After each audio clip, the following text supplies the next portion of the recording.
What is up, everyone? TCT here again, and I am honored to say I have completed the Snyder Cut. I've completed the Snyder Cut. Now, let me just say this. Warner Brothers, great move that you did, but I'm going to tell you, it made you look bad. It really made you look bad.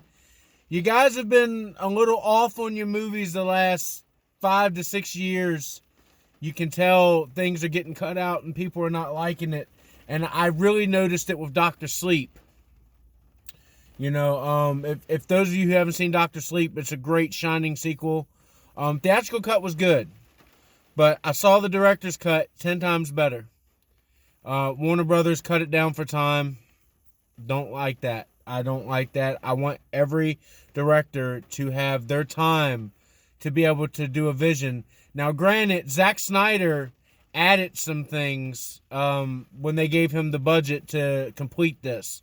So there are a few scenes that he added in this. But above all else, this movie is about 90% different than everything we got in the theatrical cut. So I'm just going to say bravo. That was an amazing move. An amazing move. I fully support Zack Snyder in Justice League 1 and 2 if he's offered those, and Wonder Woman 3, in which he is rumored to be offered. I don't know for sure. No one knows for sure. It hasn't been confirmed yet, but he is rumored to be offered Wonder Woman 3. I'm all for it because I did not like Wonder Woman 84. Let me just put it that way. Okay, so let's start off with how this film opens. Now, if you've seen the original Justice League, and by the way, spoiler alert, if you guys have not seen the Snyder Cut, do not watch this video until you see the Snyder Cut, okay? Because I don't want anybody mad at me, all right? So let's start off with the opening. Completely 100% different 20 minutes than the Joss Whedon version, okay? The Joss Whedon version showed Superman not being there, crime going up, a couple slow shots. I mean, it wasn't a bad opening, okay? This opening was much better, all right? It showed everything that you needed to see. It showed, the fight for the mother boxes. It showed, everything old school. I don't really want to give too much away. I want people to be able to look at it. But let me just say, Steppenwolf, 10 times better look. Amazing look. He still feels, he's a minion character, but Darkseid is in this, and yes, this is the Darkseid I wanted to see. Everything from BVS, people were complaining in the Joss Whedon version that nothing from BVS that you see in BVS really connects to that movie. That's because Joss Whedon made a totally different movie, and I agree with everyone. Zack Snyder should have been offended for what they did. But there were some good things in the Whedon cut as well. If you go back and look at my my review on my channel, I'll say that I didn't hate the original Justice League. I think it just felt like more of a Saturday morning episode of Justice League Unlimited. It was all over the place. It just would not stop moving, and I don't like things like that. Every character in this 4-hour Snyder Cut gets their time to shine. One complaint that I had about the original cut is the Flash doesn't get his time to shine. Cyborg is completely mishandled. They rush into everything. Cyborg has a huge story in this. Cyborg has at least 30 minutes, 40 minutes of backstory in this thing. Great. Cyborg was great. Ray Fisher, excellent job, my friend. Ezra Miller as the Flash, excellent job, my friend. They really mishandled both of them in the original cut. I'm just going to say, Batman, Ben Affleck, about the same as the other one, except this one he wasn't, just all over the place and with his attitude or whatever. He had a goal and he set forth that goal. And Wonder Woman wasn't being, a snobby, we can't bring Superman back. She supported it 100%. She wasn't like mad at Batman for doing it. That she supported it 100%. That was a good change there. I didn't like the way they were fighting about bringing Superman back. They knew they had to bring him back. Okay? Now, one of the best scenes in the movie is when Darkseid is using the he's fighting against the anti-life equation, which, you know, is all the lanterns, the Amazonians, the Atlanteans, the gods, you know, Zeus and Ares. You know, they're all fighting against Darkseid and the you know, and the little creepy aliens that he has coming with him, his little army. And it's great. We find out that out of the 100,000, I think they said 100,000 planets that Darkseid has destroyed, Earth was the only one that he ever lost because it had the anti-life equation here. And the anti-life equation in DC Comics is basically whoever controls that is given ultimate power in the multiverse. So it's basically like the Infinity Gauntlet. Okay?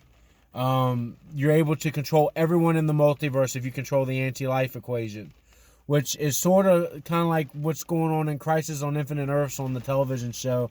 You see all the dark matter and they destroy Earths. That's why Darkseid wants it. He wants to be able to control everybody, and if they don't comply, destroy them. That's exactly where we were going with this. So Snyder shows an incredible battle scene. Let me just say, the Amazons, man, Josh Whedon really mishandled them. I love the extra music that they gave Wonder Woman. She gets her she gets that music, right? Everybody knows that music. But he added in a special little twist. Every time she appears, it's more of a slow motion, like a grand entrance for Wonder Woman. And you hear that Troyish opera music. Any of you who've ever seen Troy? I love Troy, by the way. You know that, hey, you know, that type music. Perfect, you know, and it fits. It definitely fits. It shows the time of Themyscira.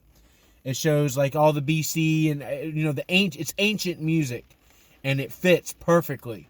So I support that one. I really support that one. Another thing I support, it's a big moment. And I know this is an added scene from what I've discovered in the last day or so. And I fully support it. He had a scene where Lois was visited by Martha Kent.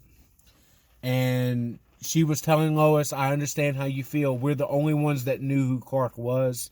You know, outside the Justice League, that is. I see the S. She's like, I see the S everywhere. I can't go and talk to these people about my boy because it would give his identity away that he was Clark Kent. And I come to see you because you're the only one who understands that pain, the burden of a great secret. That scene was incredible, by the way. Only to be ripped away by you. And I mean ripped away in a good way. Because Martha she leaves, she gives a hug to Lois, and she tells Lois, you have to go and live your life. You still need to live your life. Become a reporter. Lois has not been to the Daily Planet since Clark was killed, since Superman was killed. She has not been to work at all. And, you know, so basically it was Martha Kent going to inspire Lois to get back into reporting. And so Martha leaves and then steps outside the door. Now, for those of you who've seen Supergirl, you probably saw this coming a little bit.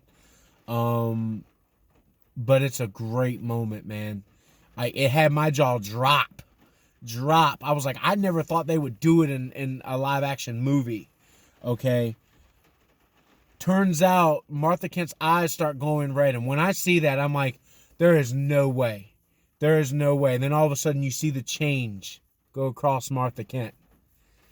And I'm like, no way.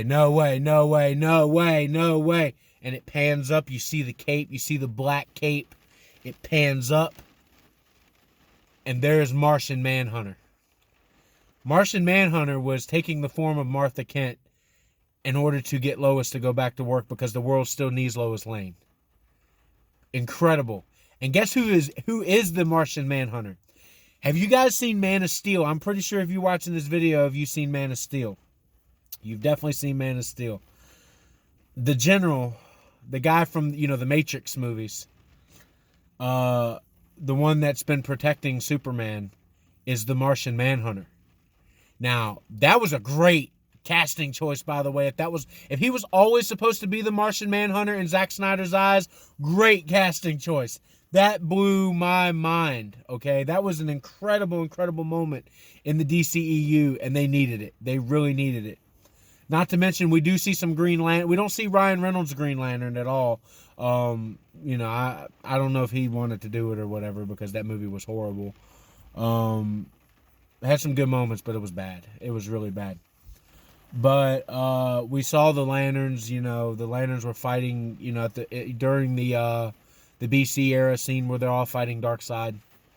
But I want to get a little bit into Cyborg. Cyborg, his father. We get everything that I wanted from Cyborg. Like, if you watch the original trailer for Justice League, you see Victor Stone playing in a football game. We get that scene. You see everything to where he and his father don't have a great relationship because his father is a scientist and is always spending time at the lab. And then, we get the car accident where the mother and him are both killed in the car accident, but his father, his son's on life support. So his father takes his body and turns him into the cyborg with his science, because it crushes him. So that great, well done in this movie. Well done in this movie. We get to see Willem Dafoe from Aquaman. We see Amber Heard in the original, okay? She has maybe one scene. They have a couple scenes, Willem Dafoe and Mira, trying to convince Aquaman, hey, we need your help, man. And all that original stuff was cut out. Bravo. Willem Dafoe made those 10 times better. Aquaman was great in this. His fight with Steppenwolf under the water, trying to get the mother box from Atlantis. That fight was incredible. Even at the end, he's like, ding, ding. Hey, remember me? I love that. That is an Aquaman moment. That is a Jason Momoa moment. I love Jason Momoa. Great actor. Great casting choice. That man is becoming a superstar, and I can't wait to see what he does in the future. Ezra Miller, The Flash. Look, Billy Kudrup. I always have a issue saying his name. Who plays Flash's father? I've been watching him since he was in Without Limits when I was a kid. He played Steve Prefontaine. For those, the track superstar that died in a car accident back in 1972, 73. He was the Olympic, track star. Billy Kudrup played him back when he was really, really young. So I knew exactly who Billy Kudrup was.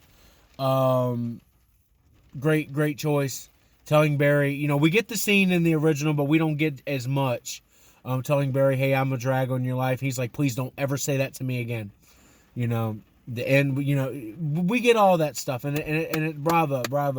Alfred from, Batman v Superman, played by the wonderful Jeremy Irons. Man. Okay, they added so much for Alfred. Alfred does not feel like an afterthought. Thank you. Good job, Zack Snyder. Man, Wonder Woman, 10 times better in this. I mean, they added, like, the bank scene that you see at the beginning of the original cut. It was a good scene. It was a good fight scene. And then Zack Snyder just took it further. Like, he adds some fighting moves, some shots where she's hitting people so hard they're flying, like, really high up in the air. And then the scenes where the bullets, like, you can see her, like, actually moving, like, this fast, blocking the bullets. They don't show that. They show that when she's trying to save the people and she's going sideways and doing her little spins and stuff. They show that part in the theatrical cut. But during the fight scene, they're shooting at her the whole time and she's just deflecting them off her gauntlets at super fast speed. Incredible sequence there. I love that. I love that. It was beautiful, beautifully well done. Another sequence well done that was not in the original. There's two good Flash sequences that I really want to talk about. One of them, yes, we see Iris West. For those of you, yeah, that's who the black girl is that he's saving in the car. That's Iris West. It's been confirmed that is Iris West, and she will be in the Flash movie coming up. He's trying to get a job at a dog grooming place, and all of a sudden he sees, this girl. He likes this girl, and she gets in the car and she's getting hit by this truck, and he just, and it's a beautiful scene. I don't want to spoil it for people, but he goes to try to touch her face because she's gorgeous. She's a very beautiful girl, and he saves her, and he actually lets her see him do that, which that's like, okay, that is setting up the Flash movie right there. That perfect. I like that. I really do like that. But my favorite Flash thing was when they're under Gotham Harbor in the tunnels, and they added a lot more into that too. That's a way better fight, that has to do with Victor's father and the civilians that they're trying to save. There's none of this. I've never done this before. And then Batman's like, save one. None of that's in there. None of that's in there. Flash immediately goes in for the saves. Like, he doesn't need to be told by Batman what to do. Okay, he should know what to do because he's done it before. Okay, that's one thing I didn't like from Joss. Batman happened to tell Barry, "Hey, save one, and you'll know what to do." It's a good moment, yeah, but it's not a Flash thing. Flash already has saved people. He should know exactly what to do in those situations. He knows that if he gets hit, he's still a person, so he needs to move fast. So they're trying to get everybody out. They're going up the fire escape, and he's just appearing everywhere. Move it, and he goes this way. Come on, and he's just everywhere. He's everywhere. Then there's a scene where the tunnel caves in on everybody, and you see all these rocks coming, and you just see him, and he's picking all the rocks out of the air at super fast speed, and you just see him like, he just appearing. And what a visual, man! What a visual! That's my favorite Flash thing in the entire movie. What a visual! And then Superman. Okay, let's get to Superman now. They still bring him back. They still have their little bit of their bitty fight. The fight is different. It's better. It's way better than what they did. Lois actually she's not given to him by Alfred. She actually sees Superman come out of. A lot of people do. And that's exactly what happens in the books. People see him come out of the grave, or out of, they see him, fly in. Like, there's different versions of it. So I enjoyed that. I enjoyed people, and then the military sees what he's doing, when he doesn't know, and they start shooting at him. I'm like, yeah, the military would do that. They would definitely do that to try to stop him. And then he just all the trucks. So beautiful, well done. Well done. Where Batman enters the grass area of the scene, and he sees him from really far, and he just starts walking towards him, and all the other Justice League members. Flash comes in, he punches Flash out the way. Wonder Woman comes in, he shoves her out the way. Then Cyborg comes in to stop him, he shoves him out the way. All to get to Batman. Batman's just standing there waiting for him to come to him, and then he just picks him up. He's like, Clark, no. You see that in the original. But he doesn't say the stupid "do you bleed" thing. I don't like that line. I didn't like that in BVS, that "do you bleed" crap. Ugh. And I know that was a Zack Snyder line. I was like, yeah, it's a cool line. It didn't need to be in Justice League, and it wasn't. I don't remember hearing it in this version, so that's a good thing. I'm going to watch the version again to make sure. But excellent. So then we get him going off with Lois. You get that same sequence, where him and the mom and in the cornfield, reminding who he is, and then he goes off to his spaceship, which is like the Fortress of Solitude, and that basically he's hearing Jonathan, he's hearing Jor-El. That's not in the original either. And then he gets his black suit, the black suit. That's what people wanted, the black suit. So we're going to cut to the end, to the fight. They're trying to stop Steppenwolf, and man, 10 times better. 10 times better. Flash was really mishandled by Joss Whedon, with all the trying to save these little people and all that. Yeah, very mishandled. The fights were way better. Man. I can't emphasize that. I don't want to dive too deep on it because I don't want to make an hour-long video here. I want you guys, like I'm a true believer that I can tell you what's going on, but I want you to experience it for yourself. I want you to think about your own thoughts. I'm just giving you the quick rundown of what I thought of the movie. I absolutely loved it. If I were to give it a score like out of 10, it'd be a 10. It'd be a 10. If this version was the one in theaters, they would have probably cut 30 or 40 minutes out of it. I would have been fine with a 3.5 hour movie in the theaters. I would have. 4 hours, yeah, it's pushing it a little. And there are some scenes that they can cut out towards the beginning. They can definitely cut some of them out. You know, a lot of the added scenes were just put in there because Zack Snyder wanted to put them in there. So yeah, I absolutely love that film. Zack Snyder, I'm just going to say it again. I fully support you in a Snyderverse. If they are to bring you back, Justice League 2, Justice League 3. I also want to get into the epilogue that we have, which is on the other dimension, you know, in the desert. You know, Batman and Joker having a great epilogue. I don't want to say too much about that. Like I told you, there's spoilers in this, but that's a scene you've got to see for yourself. And it was good. It was good. Still not a big fan of Jared Leto's Joker. He does a good job, though. I'm not going to say he doesn't do a good job, but I don't like that slow. I don't like that. I don't like that. I'm a bigger fan of the Heath Ledger. I like that. Like that. I like that. That's my Joker. You know, that's my Joker type stuff. Not that slow. He can do that, but he's got to mix in the laughs, man. You know, but I understand that was his call sign from Suicide Squad. But great scene, though, talking about, you know, what happened to Robin. You know what? You find out what happened to Robin. You find out what happened to Robin. You saw it in BVS. You saw the suit where it says, "Ha ha, Batman, the joke's on you," the Robin suit. You see it. You hear everything that happened. Batman's like, "I'm going to effing kill you one day," and that's a promise. Like, he says the F word. He cusses him. Like, you know, so... yeah, bravo. Then we get the other epilogue. You know, Lex Luthor's broken out of prison.